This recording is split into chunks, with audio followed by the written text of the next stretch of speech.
Letters to My Younger Self is a powerful collection of writings by multiple inmates at SCI Graterford Prison. This book has moved me and changed my opinions on those who are incarcerated. There is one story that stands out more than the others when talking about family.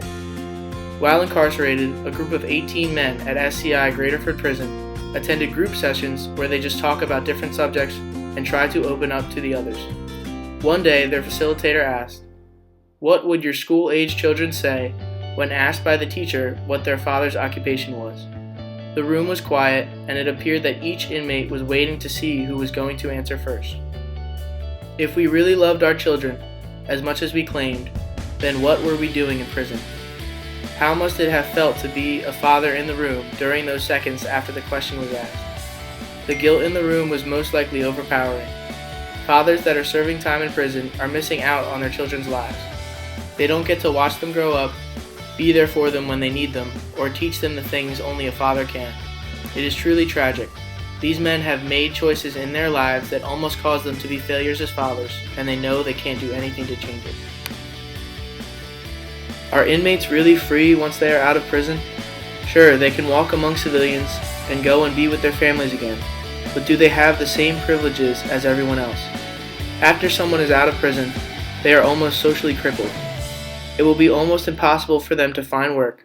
They can't vote, they can't join the army, and they can't even use food stamps.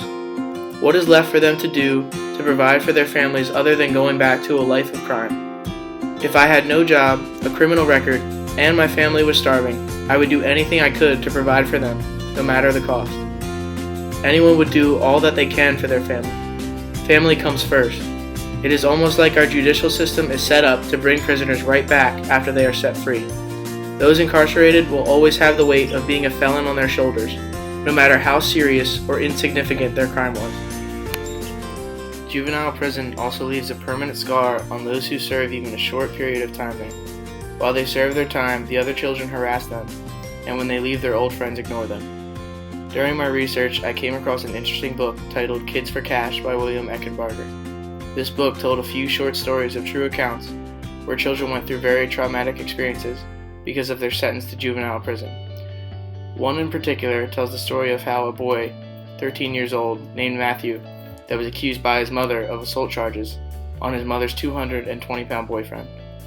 Matthew returned to the 7th grade and worked hard to get his grades back up to a B level. His old friends avoided him.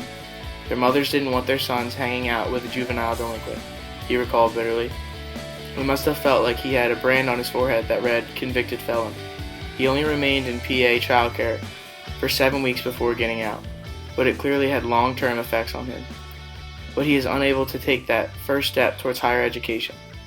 "I picture myself in college," he says, closing his eyes with the imagining, "but I just can't do it."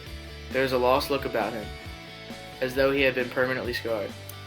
How often do you think Matthew thinks back to that moment when he was sentenced? How much pain has he gone through because it was his mother's words against his, a scared child against an angry adult?